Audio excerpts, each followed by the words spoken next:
Hey, sports enthusiasts. Welcome back to another episode of Culture in Sports, where we believe culture is critical to long term success.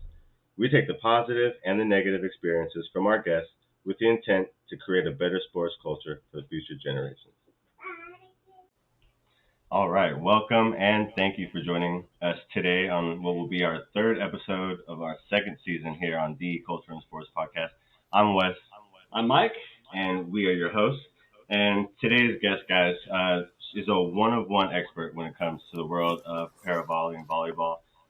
She served 6 years as a world paravolley technical official, 7 years on the board of USA Volleyball, and then 16 years as an executive management consultant.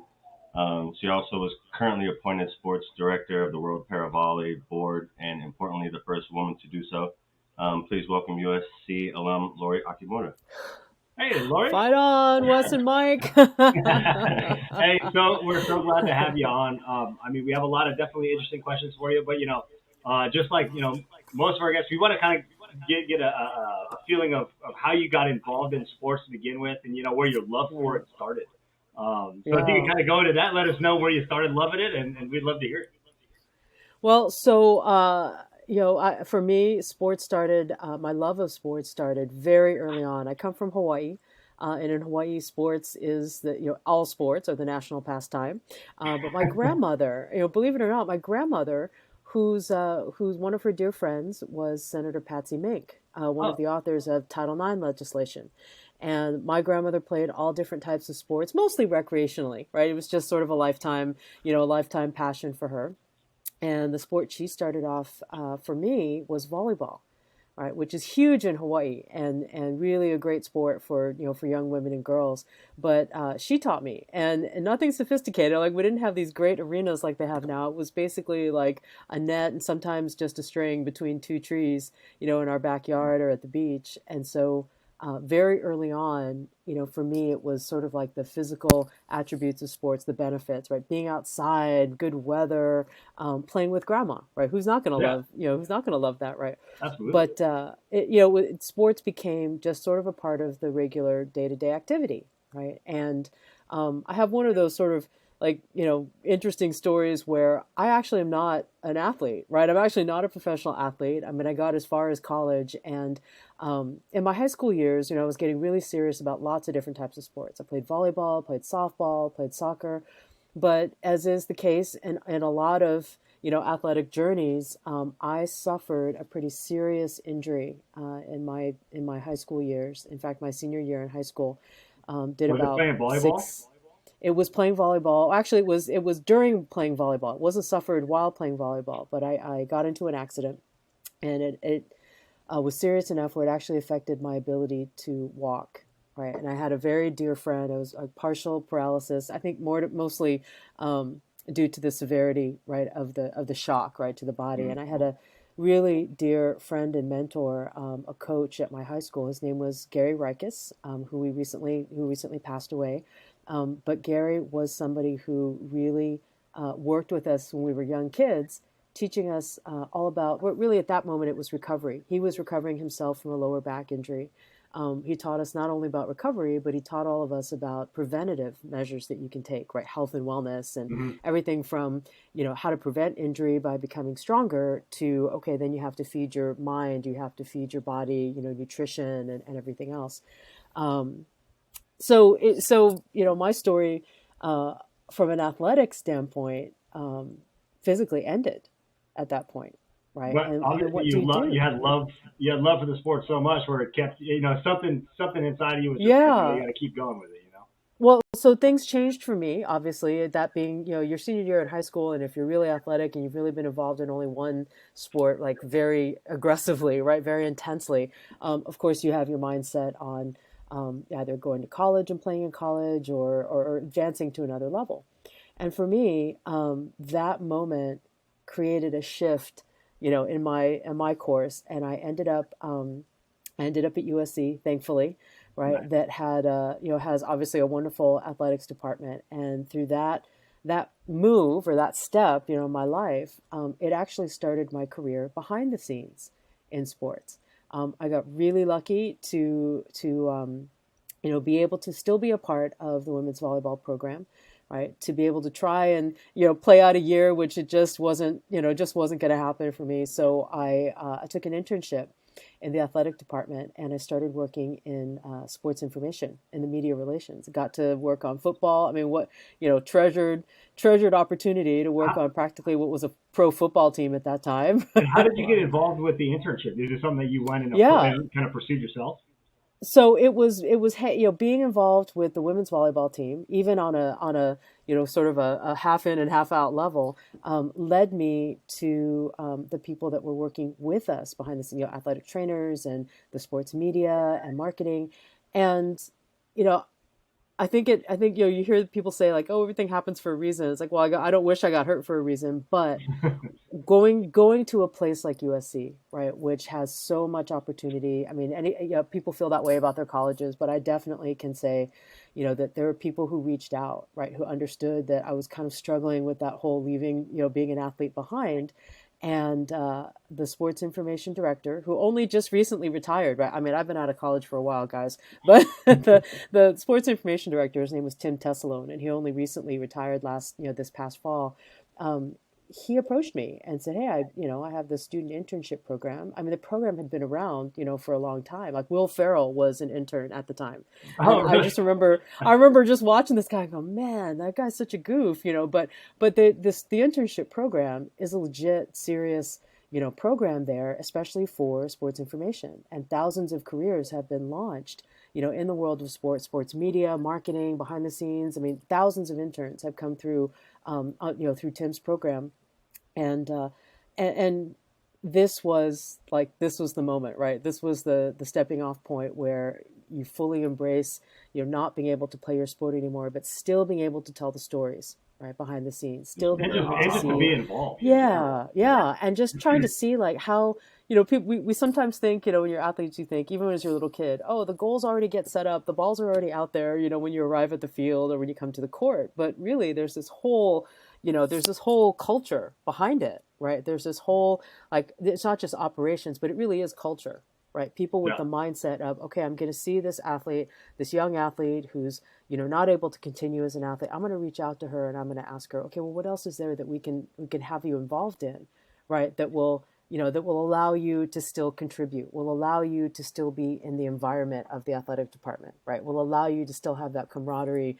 of the team, right? The sense of team that Well, it's that we crazy all how deep thrive. that goes because it's like it's not just the athletes. I remember going. I played baseball, football, all sorts of things. Hmm. Same with this guy. Get to the field and like you said, things would be ranked. Like the field is Yeah. nice. It's really a whole backstory of people that really love this the sport. They want it to keep going, and it's refreshing to see. Especially it was crazy how he came up to you and was like, "Hey, we have this program." Obviously, he saw that inside of Right. you, where he's like, "Hey, this girl right here wants to be involved somehow. We're gonna give her that opportunity." And then you Sometimes, ran with it. Oh, sometimes yeah. that's all I it mean, takes is that's that opportunity, that that person to keep exactly. pushing. It just takes that one person, right? We call it, mentor, sponsor, ally, but really it's because the mindset, of people like Tim Tessalone, like Gary Rikus, like other people that I'll share in my path. I mean, because of the mindset of those folks and the culture that they create within their own environment, right? That's the thing that gets them to reach out, right? When they see somebody that they feel like either could benefit from their environment, their advice, just a kind word or a helping hand, and so every time I've run across somebody like that, right, in the early stages of my career, I've tried to like kind of embed that, in my brain and then think, all right, when I'm in that position to be able to help somebody else, that's what I'm going to do, right? And that helped build the culture within me. That's how we're going to make this work, right? Sports is something that, for me, it was an outlet, right? I came from a single family home, so it was an activity, right, that I had the chance to do. It meant more to me than just the X's and O's, right? Than just the Right. score on the scoreboard. The But really, it camaraderie, was the that, family aspect. Yeah, the yeah, team, the exactly, the people. socialization, and yeah, and it helps you develop your character, right, and who you want to be, right? That whole working with other people you don't know, right? Then my family moved, had made a move from Hawaii where everybody's sort of close knit, to this huge state called California. And it's like, oh my God, how am I going to make friends? And, how am I going to find my people? Right. And that was through sports, right. Through every place. And that's sort of kind of been the recurring theme, wandering through. But um, that the idea of, how does it all happen, right? How does it get set up, right? What happens after the lights go off and the scoreboard dims, and Right. what happens, right? How do you get the equipment? Where does the equipment come from? So I lovingly say, when I give talks like this, I say, I've actually had almost every job in the sport, not only in the industry but in the sport that I came up in, and that's volleyball, It makes right? you So extremely I've qualified. Oh, well, or crazy, Right. extremely qualified. But, it gives you, whenever you have an opportunity like that, no matter what industry, right, it is, to see it from multiple perspectives, gives you, I guess, some along the years, right? If we'd had this interview 10 years ago or 15 years ago, I would have said, a different feeling, right? But really what it does, I would have said, oh, I'm cynical. It gives you, it makes you skeptical. But now I see, it really just gives you sort of the 360 view gives you patience, right? Because you see things and okay, things are not always going to be, like this, or like you see cycles, right? Yeah. The evolution of cycles. It gives you a huge understanding of process, right? Like I've been in the factories to see where volleyballs are made. I've made them myself, to understand the business. But then I've also, been at the Olympics, either supplying the balls or managing competition, or Paralympics now, to see where, sort of where the outcomes are for, for the origins that I've Yeah. seen, behind the scenes. And that it's sort of that, that I've had every job, approach, that I rely on when I run across athletes or people in my same position, right, in my path, and they want to have a conversation about, hey, I'm getting close to the end of my playing career, and I have a couple of ideas, right, or I'm getting close to the end of my playing career, and I have no idea what I'm going to do, right. Yeah. No, I've been So there. Yeah. yeah, I've been so it there. lends itself to some really interesting, interesting conversation, and where I've ended up now, um, is working with adaptive and parasport, which is very new to me. That was one area that I thought I had every job, I should say, and Right. that this is quite a new area for me behind the scenes. Only within the last 10 years or so, but I started becoming sort of a fan of adaptive sport, a long time ago, like over 20 years ago, when I was exposed to it, by some people along my path. But learning about this space, digging a little bit deeper into the higher levels, like the Paralympics, right? Especially with Tokyo being, under such odd conditions, odd pandemic conditions, and it's this is the one time I think in my career, or in the last 32 years or so that I've been doing this, that um, I feel like there's still so much more to learn, right? There's still we're just scratching the surface.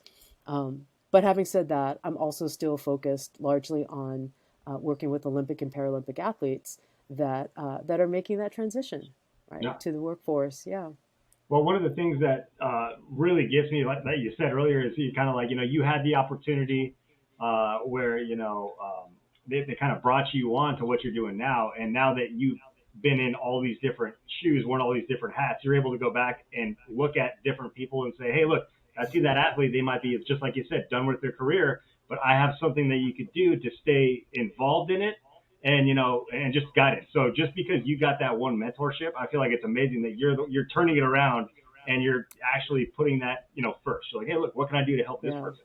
Because not everybody's going to become a pro athlete, but everybody can be right. involved some way. That's right. And the thing that the athletes need to understand, and a lot of athletes, there's a lot of people behind you that are supporting you throughout this whole process, which is pretty incredible, I think. Oh yeah, and I think, yeah, I tell this story. So early in my career, I worked for a sporting goods company that manufactured athletic equipment, right, and balls. They did the Olympic balls for water polo, for volleyball, beach volleyball. And when I came to that company, I was still coaching at the recreational, at the club, private club level, right? And I had this opportunity to work with this, club that had grown, a bunch of clubs that merged together to make one gigantic club, and it was this massive, like 500 girls club. And there was a group of young girls at the time. They were probably around, gosh, I mean, the youngest was probably 11, right? And so 11 to 14, and I watched these little girls, right? And they were little girls back then. I watched them sort of come through the ranks, in the club, And when they were all just about ready to head off to college, and some of them were already in college, my company had this opportunity to take on a contract, sponsorship contract, right, for this big event. It was a volleyball event. Some of these girls had played in it, and I hired about 17 of them Nice. for this 3-year program to do an internship. Right. And it was, I think it was more fun than really work at that point. But the goal was, right, take these athletes. And at the time, I think they were, I mean, there was a couple All-Americans. There was an Olympian among that group of, little kids. And, their goal, their objective, the project was, okay, you guys take it from start to finish, right? I'm going to guide you. I'm going to show you what it looks like, right, to negotiate a contract and this was like, this was before cell phones, right? this was in like the dark ages of marketing, right? But I'm gonna show you guys, like, this is what a contract looks like. This is why you want to have it, right? How many of you are majoring in business? How many of you are majoring in marketing? And it was less than 20 women, right, who are now all, they're all celebrating their 40th birthdays over the past couple of years, but they've all gone into business. After their playing careers ended, yeah. They've all gone into to areas that they didn't anticipate, they might be interested in initially, right? Some of them are entrepreneurs. Some of them have gone into the media side. Most of them have gone into marketing or business development and or business management, right? And now they've got kids that are starting to become, about that age, and think, gosh, I wish that internship program, was still around. But that's always a great example, like, by allowing them to actually do the work, right? And I was really lucky. The president of our company was, just himself a terrific sports fan, a girl dad. He, his daughter played volleyball, and so he had a kind of a soft spot, right, for this program. But it was that, some of them I still talk to when they say that, it was that moment that I challenged myself, right, to have to learn how to do something that I didn't have any exposure with before. I didn't want to mess it up because it wasn't a case study. This was a real contract, yeah. Right? A real promotion, a real event that they had to then go and work for a week, right? And just like put it all into motion. And for them, it sort of connected the dots between, okay, all these years, they were elite athletes, right? They were considered elite athletes at the yeah. time. And they think, God, we never knew, like, the coordination that goes behind getting all the athletic trainers into the building, right? Equipment, certifications, never thought about that. Or exactly. Or like a game schedule. Oh God, yeah. Exactly. Well, and even selling products, I think they never understood until that moment. Okay, we play in all these tournaments that are sponsored, right? This tournament is sponsored. Like, what does that really mean? When people come to and right. ask you for, all this money, it's like, I taught them the response is, do you know how many volleyballs I'm going to have to sell to pay you $50,000? Like, lots of volleyballs. Like, do you? Yeah, I remember. Yeah, and so one night, yeah. I remember just thinking fundraising was me just going out and selling, chocolate bars. Yeah, chocolate bars. The chocolate bars, yeah, exactly. Not realizing everything else that goes in there, getting the actual bars, yeah. Getting the actual right. equipment, right? Where did the bars come from? How are they made? And so one night it was, hey girls, if you want to eat dinner tonight, you got to sell all those volleyballs because we're below budget. Oh, yeah. Boom! There, however you can do it. It's a small commission on each chocolate bar. You yeah, have a lot of chocolate bars to get your equipment. That's exactly it. But in creating that exercise, right, that whole program, and it lasted with that group. It was a 3-year buy-in. There were some women that remember I knew these young girls, from the gym too, right? But there were some young women that I'm telling you, I never heard the sound of their voice until they had to get up in front of a room full of 1,000 coaches. And I said, okay, you're going to give our sponsor speech, right? You're going to give who's interested in public speaking or who wants to, challenge themselves. All right. And then, for the first time, you hear people's voices like loud and clear. It's like, oh my gosh, like that's what her voice sounds like, So it's building that awareness, right, of self, and the fact that this experience came to them at the beginning of their athletic careers, right? So they all went on to play in college. And like I said, some were All-American, some won national championships, some went to the Olympics, got medals, but all of them, I think the sort of testament to that experience is we try to gather every once in a while, every couple of years, but they all remember, that moment that they were forced to do something that they didn't think they could do, right? And they actually did Right. it, and they did it well.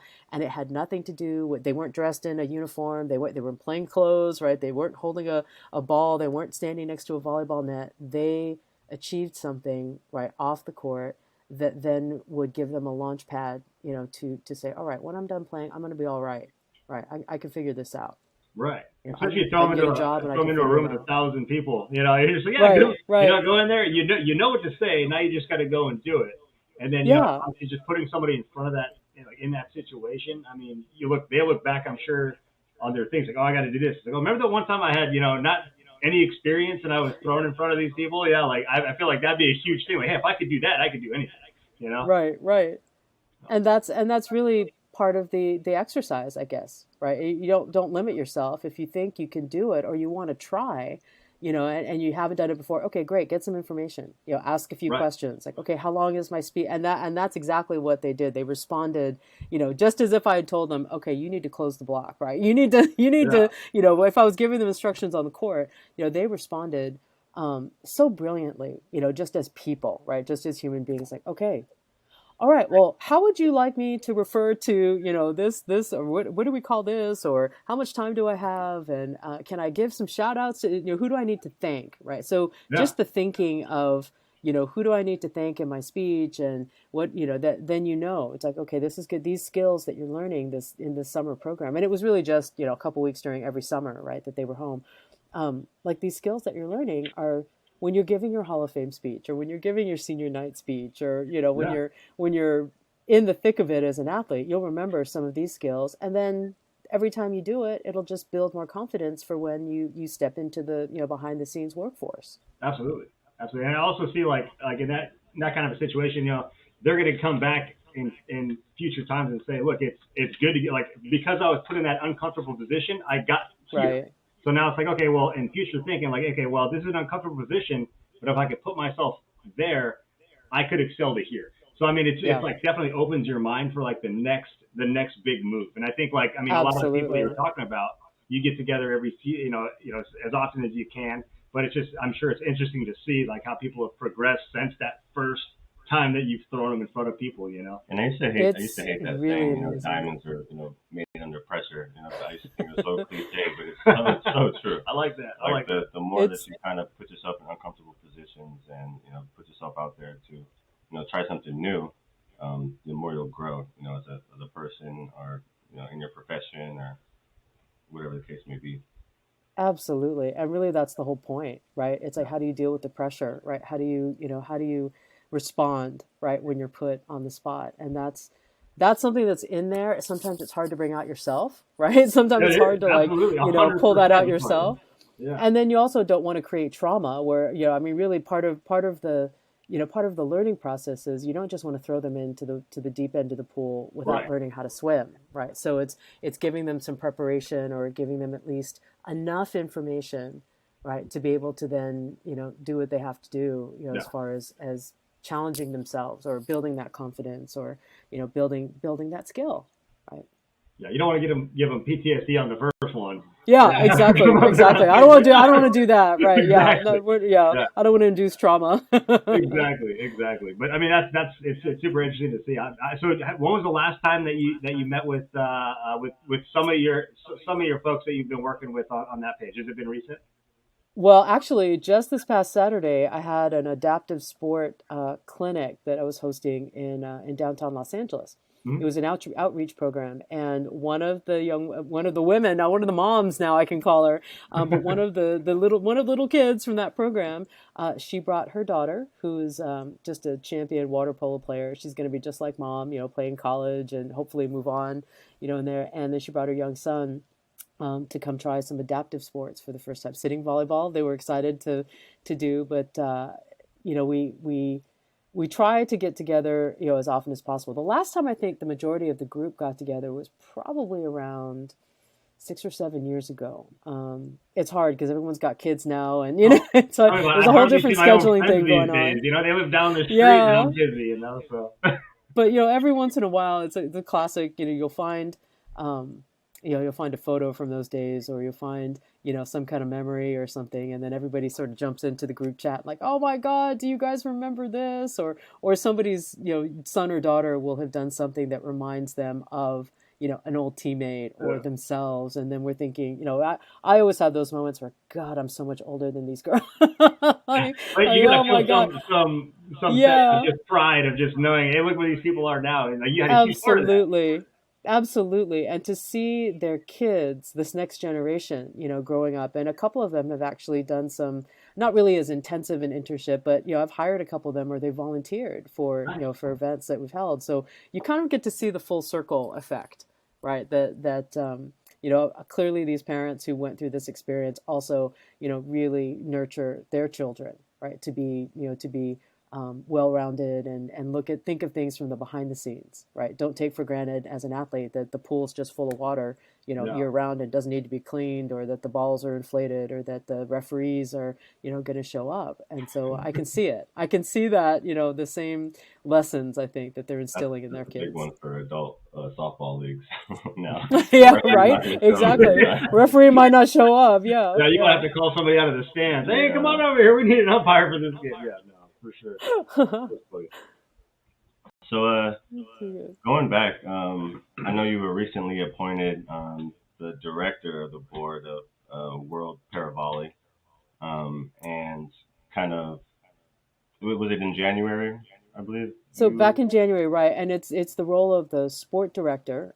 So it is a board position. I'm not the head of the board, but it's one of the really busy positions, like really heavy with responsibility within the organization. So that's quite an honor for me to have a chance to serve.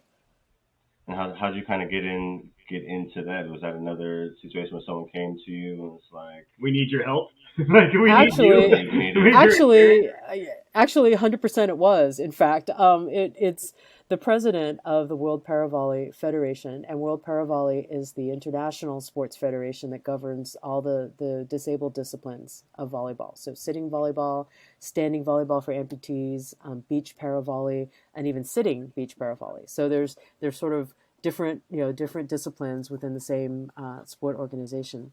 And the gentleman who runs the organization is the president. His name is Barry Kusner, and he's from Australia. And Barry is somebody that I met, um, gosh, back in the late 90s, maybe the mid to late 90s, while I was working in the sports industry and with the Olympics in Sydney and Paralympics there. And um, Barry and I have worked together, on lots of different projects in the world of sport. But when he reached World Paravolley, I think one of the things he tasked himself with the organization is bringing other people, not just people that he was familiar with, but bringing people with different areas of expertise, right, into the federation. I mean, these federations are largely voluntary.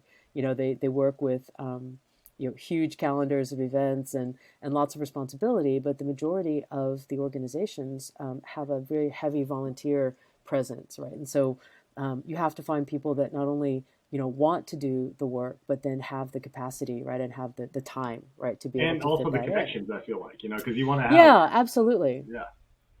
Yeah, I feel I like mean, it's you want to important find to have people that are those. somewhat already connected. Yeah. Right, yeah, yeah. And I feel like most people, I mean, I'm sure most people that, you're working with right now already have a lot of those connections, but I mean, I'm sure it's nice to bring in, some people that might, be able to bring something new to the table, it's always just That's kind of that's right.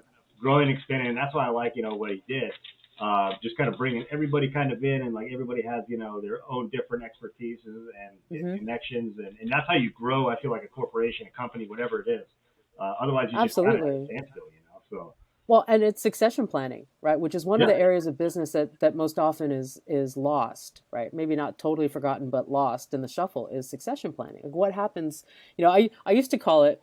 I used to have a file like if in case I get hit by a bus, right? And that's kind of morbid. So now I call it in case I win the lottery, right? I have like a plan or at least a framework that the next person would be able to pick up and then make their own, right? Yeah, Add their own to absolutely. it. But in that sort of in that. Um, in that vein, when the opportunity came about, to become more involved in World Power Volley, like I said, I've been a fan forever, right? But when the chance came about to get more involved, I was very interested because adaptive sport, disability sport, people living with and without disabilities playing together, those are things that were fascinating to me at the time, and I wanted to learn more about so that I could Yeah. contribute more, right, to that part of the sport experience. So you don't have to have like a physical disability in order to play para Right. So volley, at or the Paralympic level and the teams that are competing at the highest level, yes, you do. There are certain levels. They call it classification. Certain levels of your physical disability. There's also visual impairment sports. What the Paralympics don't include are anything that is um, mental capacity, autism Hmm. spectrum. You may have an athlete that could have some of those disabilities as well, but they are participating based on their physical ability, right? Gotcha. But for parasport participation at the non Paralympic level, certainly what I have found is the ability for people living with and without disabilities to play together, right, is such a huge game changer in just encouraging more general participation in sport, like no matter what sport Yeah. you're trying, right? So like we have opportunities where people can take part in clinics, like just to kind of give it a try, right, to learn to play. And what I'm really noticing more and more, now that I'm getting a little bit more into it, and I'm picking up on more of the cues and kind of the vibe. I met this family that have two daughters. One is living with a disability in a wheelchair, and the other has a little bit more moderate disability, bone disfigurement.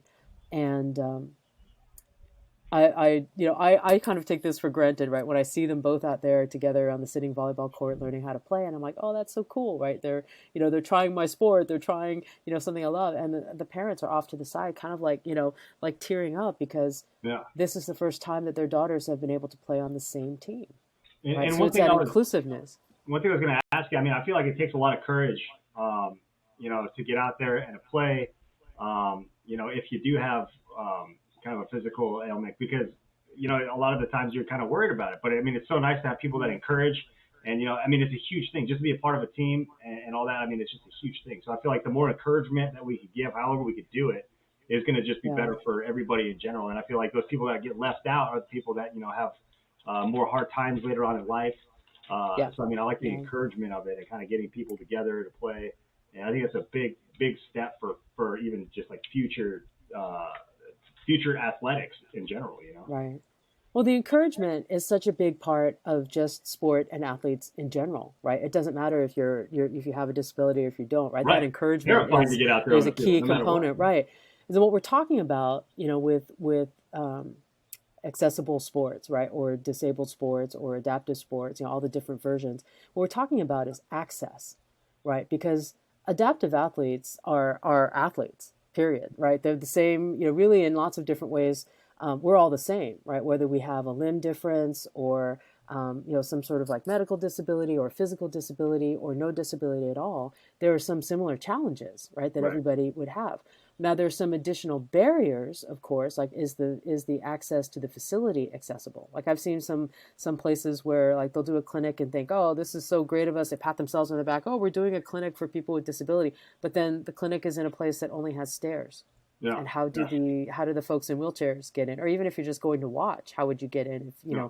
if you didn't have some sort of assistance or something else?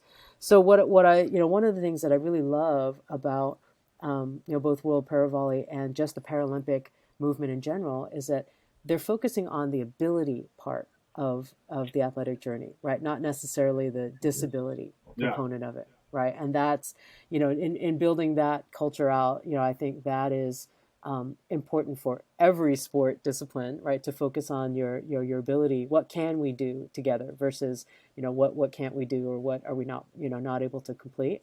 But yeah, you're right. The encouragement, the access, the opportunity. You provide the opportunity, and people will do with it what they wish, Yeah. right? They'll either take full advantage, and that's true, in anything, right? But if they'll either take full advantage and really reap some terrific benefits, and those benefits could be different, right? For you, for me, for Right. what and or they'll try it like, okay, cool, and then they might not Yeah. But maybe that'll give pursue the them ability, courage but to that's try another okay. sport.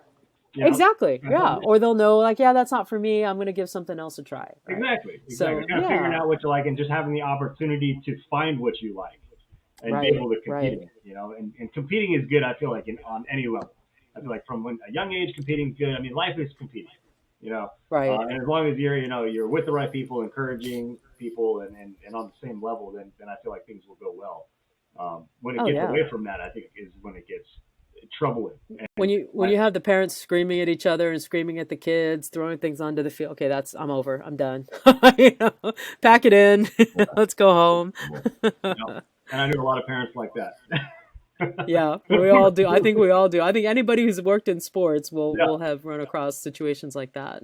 absolutely, Well, absolutely. since we're on the subject, what other kind of issues or difficulties do you see when trying to maybe uh, plan a paravolley event or implementing rules or safety guidelines? I know you're with Safe Yeah, Sport International right. as well, so I know you're heavily involved in that as well.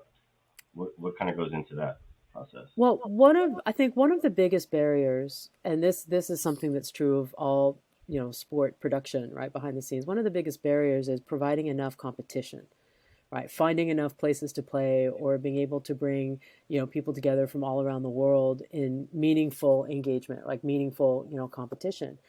So that's always a challenge, right? Whether it's finding cities that are willing, able to host, finding enough accessible hotel rooms, making sure that transportation is fully accessible to the athletes and the competitors and the coaches and even the spectators, right? And that's something I deal with whether or not I'm dealing with Paralympic sport, right? That's a norm, right? Just Right. having an event and making sure that everybody can get to it is one of the most critical, components of the behind the scenes work. What I'm finding is, though, on the flip side of that, what I find is sort of like a benefit, is through World Paravolley, and I've traveled all over the world with sports, right, with sport events or whatnot. But when people think, oh, that's so great, it's so glamorous. I'm like, well, actually, when you're focused on running the events, like pretty much all you see is the space, that you're either sleeping in or the space that you're running your event in. But what I find with World Paravolley are the cities, because of the countries that are involved, because of the programs that are being offered, right? Whether it's a sport program or a social program or a government program, there are some really new cities and venues that you might not, at first glance, think, okay, I could use that as a sporting venue. Back in 2018, World Paravolley held their World Championships in the Netherlands, right? And they Oh, used four different cities, and some of the venues in the cities were actually not sports venues. They were like concert halls, or one was like this huge performance stage, and because I mean, really, the word adaptive, and inclusive, right? Those words like are so true to the parasport movement. I mean, you can really create the space. We're seeing that, like on the Olympic side, you see that with like three on three basketball, right? The mhm. venues that they're putting together for 3-on-3 basketball. I mean, that is part of the attraction, right? I Yeah. mean, you got this Speaking of it, yeah. amazing venue. Yeah, you got this amazing venue in an international train station with these, tens of thousands of people crossing through every couple minutes. Like, wow, like Yeah, that's these. pretty And This crazy. is where, yeah. how often do you speak to other sport directors for like other sports? So you just brought up like basketball or para basketball and stuff like that. Do you guys get together and speak, like talk about you know plans on how to grow the sport or grow Right. the access Kind of or collaborate together. collaborate with the other sports? Definitely, yeah. The collaboration is difficult because we're all dealing with, different sponsors, different timeline, calendar and such. But the kind of collaboration that's easiest for us, especially in this sort of pandemic, era, is just the ideas, right? Collaboration of ideas, Yeah. collaboration on how to keep athletes safe, right, and protected, which is where my work with Safe Sport International, kind of comes into play. A lot of sharing of best practices, of things that, hey, how did you guys, I know you had this tennis tournament in this venue. Like, how did you guys manage this? Right. It's just the Yeah. kind of reaching out and asking. And really, most of that collaboration comes from, people who have experience in the event management space, like always kind of sharing, the idea, or calling up a colleague that, okay, I know you did a tournament in that hall, like tell me, like what do I need to know, Yeah. or how did you guys make this work, or reaching out to those people and saying, are you guys interested at all in running a wheelchair basketball tournament, in that same venue that you're doing your standing volleyball or whatever. So there's, you can't be afraid to collaborate. Now, does it always work out? I'm kind of making it sound like more rosy, picture than it there really is. Sometimes it doesn't work out. You'd be surprised at how much resistance to collaboration, there actually What kind of is. resistance are you usually running into? Is it people that are just like not willing to do that, or just don't want to take the time to put something together like that? It's a little bit, well, mostly it comes in from federation to federation. Sometimes there's a feeling that when you ask those questions that, okay, well, are they trying to take us over? Are they trying to compete? Will your event, kind of like wash mine out? And so, the approach I've been taking with World Paravolley is more of a real collaborative report. Hey, listen, I know you guys have that huge beach volleyball event, coming around. Is there any chance you could add like 4 courts so that we could do some beach paravolley? Right. Yeah. You're already having the event. Oh, okay. Yeah, that sounds all right. Instead of asking those questions like, so who's your sponsor? Who's your main sponsor? Who's your, who's your city contact, or what hotels do you guys use? Right. Yeah. What's your social security number? Yeah. Right. What's your, yeah, exactly. What's your banking information? So I think it's the way you approach it. Right. And when you have the conversations on just sort of a, like, street level, meaning, okay, here we're both running events. Like, what do you need to know? Like, oh man, the drainage is terrible in this corner. So if it rains, everybody run to the west. Right? Like little things like that. But there are definitely, things to look out for, right? Not everybody's playing nicely, in the playground, if you will. And so, as always, you have to use your gut, right? To just, it's normally based on relationship building. If it's somebody that I know that's running the event or that's involved in the federation, and I know them, right? I've worked with them, I can trust them. I'll reach out. I don't have a problem cold calling, but you're less likely to get, sort of the help and assistance that you need if you have no idea what you're walking into, right? Do a little bit of homework before you reach out, and see. But I think if we did more of this type of collaborative, relationship building, the world of international sport might be in a better, in a better situation, right? Did you always have that approach? The same approach, like, obviously, you deal with people, or is it something that you learned over time as talking to all these different venues and kind of trying to get yourself into these, different arenas, areas that you guys wanted to actually play sport? Yeah. It was that approach. It wasn't something I always understood could help, right? But the approach of trying to be more collaborative actually came in my professional, line of work, planning events and running events and helping other people, right, run their events. Mm-hmm. When I was involved in doing a lot of what I would classify as consumer events, I was lucky to get involved with a group of people that were all running these huge, massive, youth sporting events in their cities, but they were running them at like, 20 different high schools and 30 different gyms, just like too spread out. And, back in the early 2000s, late 1999s, early 2000s, when I was transitioning from being in one job that would make me more of a sponsor to the other job that would make me more of a like logistics planner, we realized that, well, consolidating our efforts, like instead of being at, we probably will get more spectators, then have more audience and have more consumers to work with if we took those 30 gyms and put them under one roof.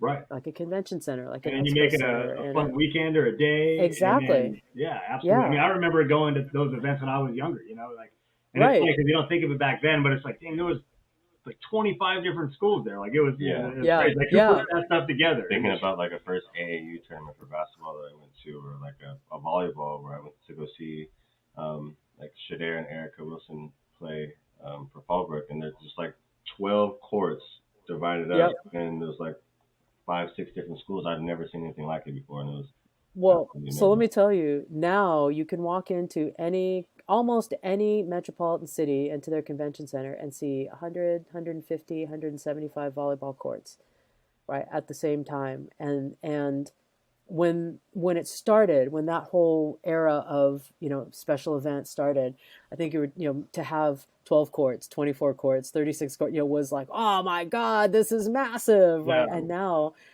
it's sort of like, we got 150 courts in Dallas, on 2 weekends, like, oh my gosh. But what that created, right? When you talk about, kind of the opportunities, right, that are created.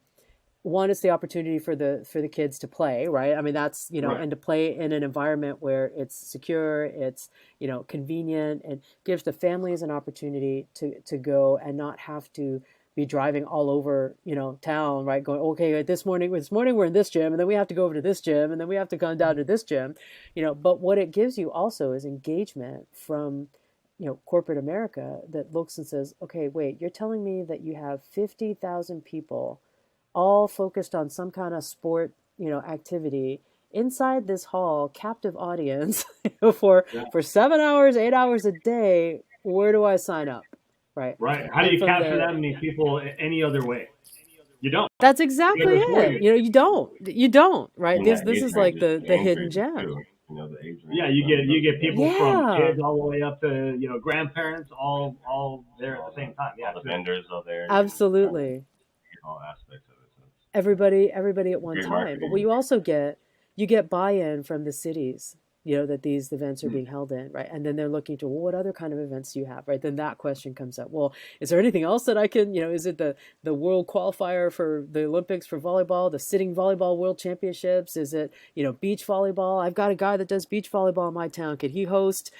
So you get that conversation going, and it's not just about, for me, it's been about mostly volleyball, but a lot of times I get asked like, "Hey, volleyball and basketball. Okay, where'd you get your courts?" Right? Like yeah, the basketball guys, like, "Hey, wait, can we borrow your courts, or can we, share?" And so there's a lot of collaboration, on that front.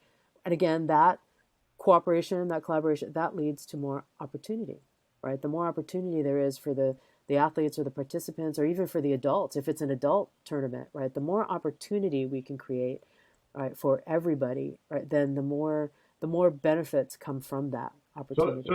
do the cities ever give you guys incentives if you're saying, hey, look, I could bring 30,000 people here? Oh What kind of yeah, incentives can you help us out with? the cities are actually now the bidding partners I Interesting. mean, to Yeah, see because how that that makes more whole thing money. has. Yeah, exactly. And in fact, where it used to be maybe 20 years ago, where you'd have to really like struggle, to find a place to put your event. You'd have to raise a lot of money on the event side in order to Right. be able to pay, right, for this venue and everything else. Now, with the sophisticated systems that cities have in place, the cities are bidding on these events, and it's the revenue that's generated from these, what seem like, club sport, AAU basketball, USA volleyball, all these different events. The Right. revenue that's generated in the city, is now finally being credited to the event itself, and then therefore there are more financial resources, right, at your disposal. So cities are actually offering money, for And they events to should. come. They They're should. offering yeah, exactly. Yeah, people going to These are restaurants, people are going millions. to things afterwards, They're staying in Yep, that's staying in hotels. exactly. hotels. Yeah, they're staying in hotels. They're renting vehicles. The parking. I mean, any Yeah. any major convention center now, it's like $50 for parking. And if you figure that Sure. parking lot's going to fill like 2 or 3 times a day, it's okay. Oh How my many God. spaces do you have? And Yeah, Yeah. That'll exactly. cover the event So it's almost with the way they charge for parking right, nowadays. right. Oh, I stadium, know, right? stadium I mean, stuff. that's like a whole budget in and of itself. Like, if you want to go to LA Live, or Yeah. if you want to go down to what is it called? Not crypto. It's always going to be Staples to me. I'm sorry, but Yeah, no, it's crypto Staple. Yeah, I think crypto.com, we or call it yeah. Staple. I mean, you go to any downtown arena, right? In any big metropolitan city, it's like the parking is at least half, right? If not Yeah. a third or two-thirds of the experience. And little things like we don't think about that. Like, okay, all these people have to fly in for this event. There's tourist tax, there's hotel room tax, there's occupancy tax, there's rental car tax. There is vibrant revenue. Plus, not to mention, when you have 50,000 people in a convention center, you're probably going to need some people to work the Right. event, right? So Right. now Yeah. you've No, got a people are going to be whole, working. I mean, just right. like a lot of these people, I can't remember. It was they canceled the actual the All Star game. I think it was supposed Oh, to be right. or something like that. But I mean, they had so much stuff. I feel bad for the vendors, everybody that was ready for that because they had, Yeah. sometimes you count on that kind of stuff. But I That's mean, right. bringing all of that, that's just a Think lot of about money coming in. And events like Comic Con. Like we get a yeah, close up. Comic Yeah, Con That's is right down the street yeah. from us, right next to Petco. So a good like example. that being in San Diego is a huge, event. Massive. Yeah, Because you really find a can't hotel even room during measure. that weekend. It's like Right. Find See, a that's hotel it, right? 3 Find a weeks. reservation. yeah. And if Find a you got a reservation for stadium dinner. or a volleyball court with Yeah, yeah. 800 volleyball courts, obviously it's going to bring in friends, family, everybody. I can just see it. Just yeah, I mean, they should definitely be incentivizing, and if they're, and I think they should be doing it probably even more than what they're doing right now. Well, it's really just you know, again, it's like opportunity, right? I mean, Yeah, what are the consumers bringing to the city? You know, this is how you don't have to be a professional athlete to figure this, you know, to be a part of this equation, right? You just have to be right. somebody who wants to come to the event, enjoys, you know, enjoys the entertainment value of it, or the competitive. If you're a competitor, you enjoy the competitive value of it, right? But everybody's contributing, you know, to the kind of like financial success, right? And then it's definitely leaving a footprint, right, on the city, Yeah, you know, leaving behind, and then also in anticipation of the following year. Because most of these events, let's face it, once you find a home, you're never going to let it go, right? right. So Yeah, they're bringing in you're gonna revenue. try They're to get going to keep it into, there. yeah, you're gonna Absolutely, try to get into as long term a contract or many, you know, short term contracts as you possibly can. And absolutely. that's where, you know, creating more of these types of opportunities. These are places where I also find sometimes employment, you know, potential for athletes. Right. It's like, oh, you remember that event you used to play in? Oh, yeah, yeah. Okay, what are you studying now? Oh, I'm studying commercial real estate. Great. Guess what? You know, You got you a need to go job. talk to, yeah, you need to go talk to these businesses, or you need to go be a part of this, or, oh, what are you studying now? Oh, business management. Perfect. You know, like, No. listen, here's an idea, right? Here's an idea, right? So, Well, that's yeah, the more another we thing that could you're able to create. give, them another opportunity. It's like something that maybe they haven't thought of, but hey, it could change their whole dynamic of things. They Right, could be like, oh, well, right. I like doing this. Now I could drive my career in that direction. That's right. I was just having a conversation with not only a pro athlete but a really dear friend, you know, of mine, and this person's kind of looking to transition out of a hugely successful, you know, professional volleyball career, right, on all levels, right, college national championship, Olympic medals, you know, the whole gamut, right, and The whole thing, the whole 9 yards. starting has yeah, starting a young family, and you know, just sort of thinking about, okay, thinking ahead, right? Smart guy, really really smart guy, and always thinking ahead, like what's my, you know, what's my next step, what's my next move. And we were having a conversation, sort of about, okay, well, you know, he reached out, hey, can I just bounce some ideas off of you? And in just talking it through, right? Just sort of talking through the timeline, and okay, well, you're not quite ready to stop yet, but this is good that you're thinking about it, you know, a couple years before you're really done, right? Before your actual professional career is over.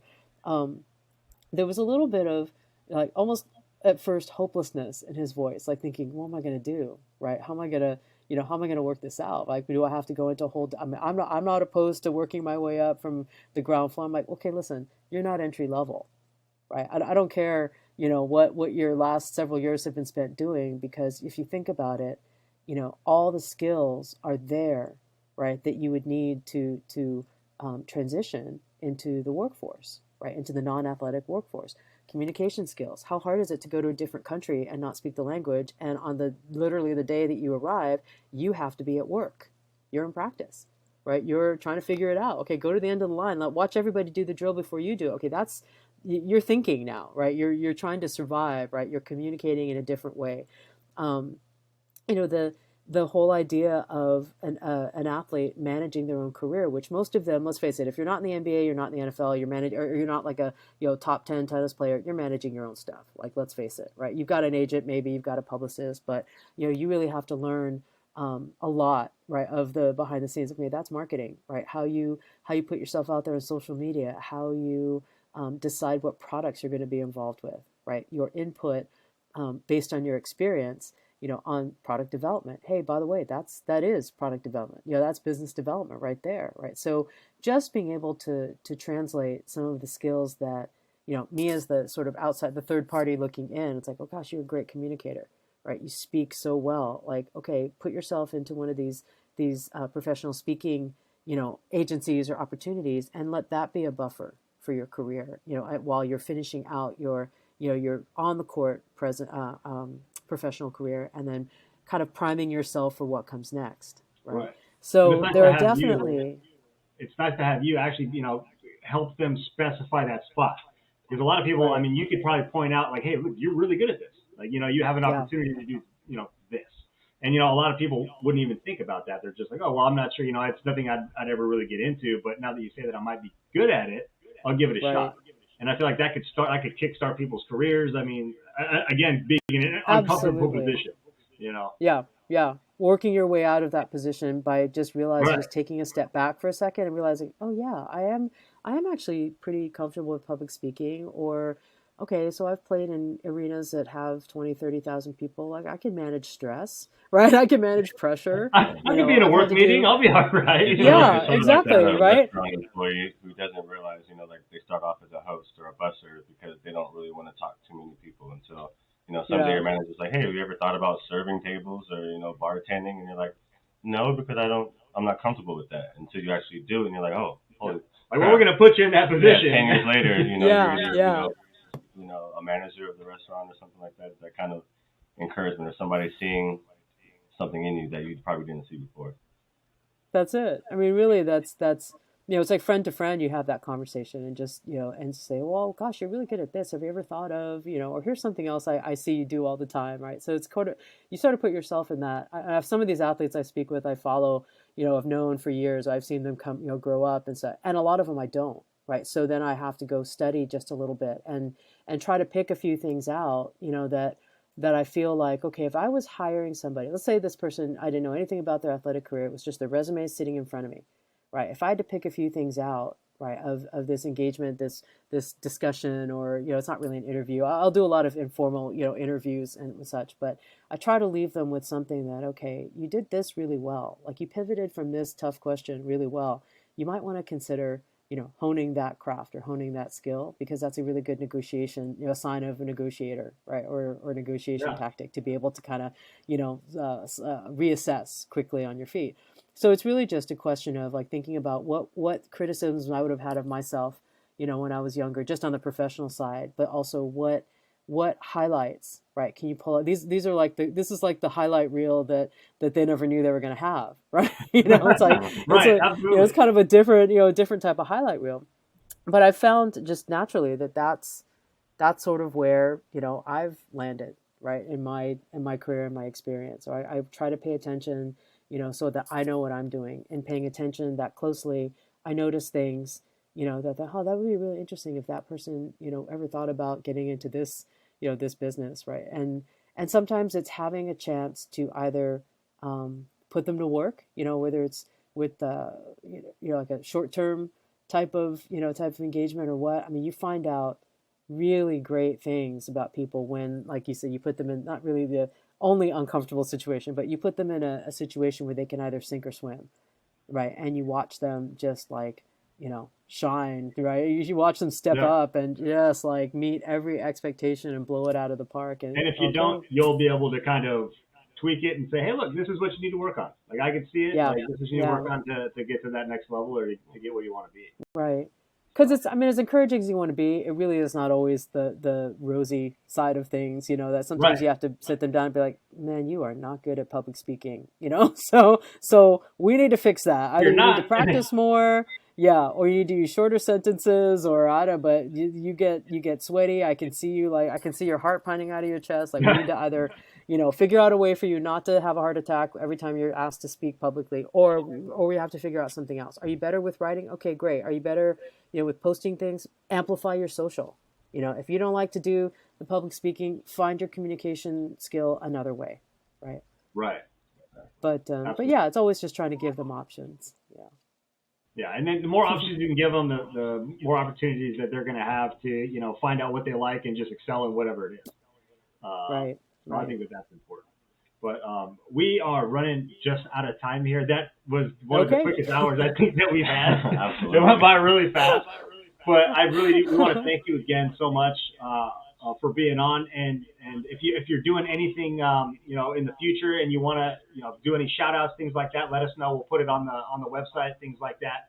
We definitely will probably be hopefully having you on again for more discussions. Yeah, because I definitely Anytime. butchered Anytime, your. guys. I didn't get all your accolades in there, so we're definitely gonna have to go back and get everything in there that you've accomplished in your career. So, Not sure if we have all the time for all the accolades. We'll have to do No, like no, sure you do. Well, I just really appreciate what you guys are both doing, because it's conversations like this, and it's opportunities like, like that you're providing to have the discussion that are so important, because somewhere someone's going to be listening and say, "Oh, I heard Wes say that. That's right. Oh, I heard Mike ask, him or her about this. Oh yeah, I'm going to make a note of that because I had that same question. Right. So thank you both for, I mean, really like the title of your podcast, the culture and sport couldn't be more perfect for exactly what it is that you're allowing people to share, right? How we build our own culture and how we can build a better culture for everybody. Right. Absolutely. We So appreciate you thank so much. you. Yeah. Yeah. Yeah. Well, we'll definitely see you again soon. So we'll be in Okay. contact, and we will be talking to you again eventually here on the show. I think. Perfect. Thank you so much. It was great talking. Thanks for listening. If you enjoyed this episode and you'd like to help support the podcast, please leave a review. If you'd like further information on a daily basis, visit our website, cultureandsports.com, and join our email list. Also, feel free to follow us at Culture and Sports on social media. We'll see you all next week on another episode of Culture and Sports.